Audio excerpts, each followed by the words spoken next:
परमपिता परमात्मा और उनकी सभी पवित्र आत्माओं को नमस्कार। स्थूल संसार में तो गुरु का होना बहुत जरूरी है ही, अंतर के मंडलों में भी साधक को उसकी कदम कदम पर जरूरत पड़ती है।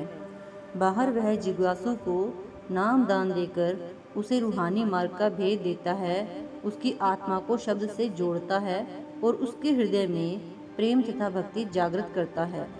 अपने निजी उदाहरण द्वारा और अपने मार्गदर्शन तथा अपनी असीम आत्मिक शक्ति द्वारा वह शिष्य को इस मार्ग पर चलने, शब्द का अभ्यास करने तथा संसार के आकर्षणों और परेशानियों का दृढ़तापूर्वक सामना करने की शक्ति देता है।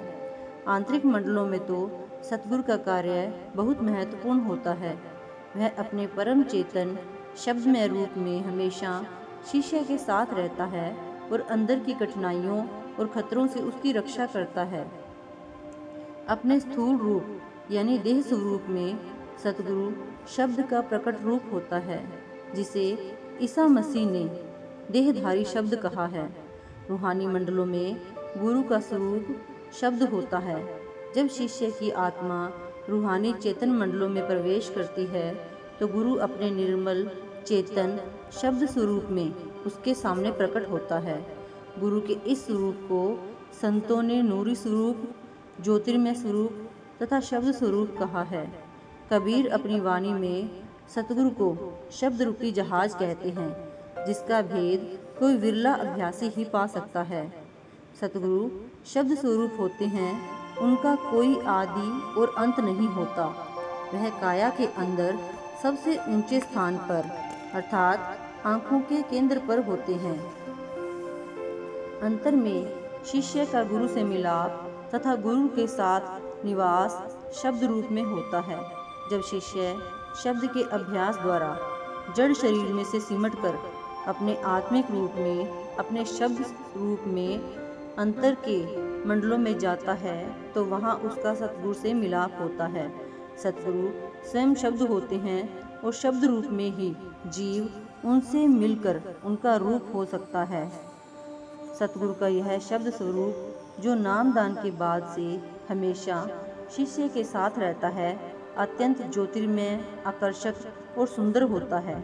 कबीर साहिब इसका उल्लेख करते हुए कहते हैं कि मैंने उसे देखा है, परंतु उसके एक अंग की भी महिमा नहीं की जा सकती। वह तेज का पुंज और पारस के समान अभ्यासी को बदल सकने वाला स्वरूप मेरे नेत्रों में समा गया है।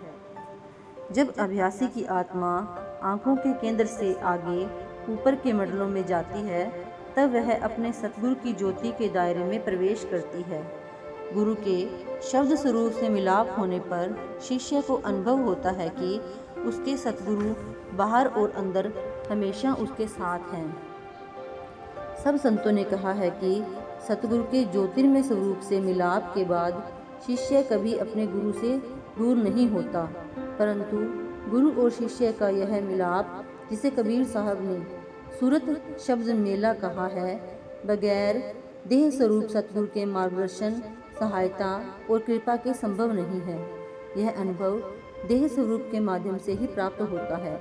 कबीर साहब कहते हैं कि जिन गुरु ने मुझे सारे जगत का भेद दिया है, वह गुरु मेरे अंदर प्रकट हो गए हैं। जिन आंतरिक शब्द गुरु को मैंने कभी देखा ना था, उनको गुरु ने प्रत्यक्ष दिखा दिया। देह स्वरूप सतगुरु की महिमा, शक्ति और महानता का पता अंतर में उनके ज्योतिर्मय स्वरूप के दर्शन करने पर ही लगता है। बाहर न तो शिष्य गुरु के सामर्थ्य को समझ सकता है और ना ही उसकी कल्पना कर सकता है। कबीर साहिब कहते हैं कि जब तक मैंने आंतरिक गुरु को नहीं जाना, तब तक उनका गुणगान करता रहता था। जब मैंने गुरु को अपने अंतर में देख लिया तो जान गया कि गुरु का गुणगान करना असंभव है। सतगुरु दर्शन के आंतरिक अनुभव के बाद मन अंतर्मुख और स्थिर हो जाता है। काम, क्रोध, आशा और तृष्णा की अग्नि बुझ जाती है और सच्चे सुख की प्राप्ति होती है। कबीर साहिब का कहना है कि तब मन पवित्र होता है, उसे शांति मिलती है और हृदय का समुद्र आनंद से परिपूर्ण हो जाता है। जब अंदर गुरु प्रत्यक्ष हो जाते हैं तो जीव के सब कलुष धुल जाते हैं, मन वश में हो जाता है और बाहर संसार में लिप्त नहीं होता। तृष्णा की धधकती आग बुझ जाती है। इसके भीषण ताप का स्थान शब्द रूपी जल की शीतलता ले लेती है। सतगुरु का शब्द स्वरूप कोई कल्पना नहीं, बल्कि अभ्यासी को अंतर में प्रत्यक्ष होने वाला एक अनुभव है। स्थूल संसार में शिष्य अपने गुरु के देह स्वरूप के संपर्क में आता है। अंदर रूहानी मंडलों में वह अपने सतगुरु के शब्द स्वरूप से मिलता है और धूर्धाम पहुंचने पर वह देखता है कि सतगुरु और परमात्मा एक हैं। Thank you.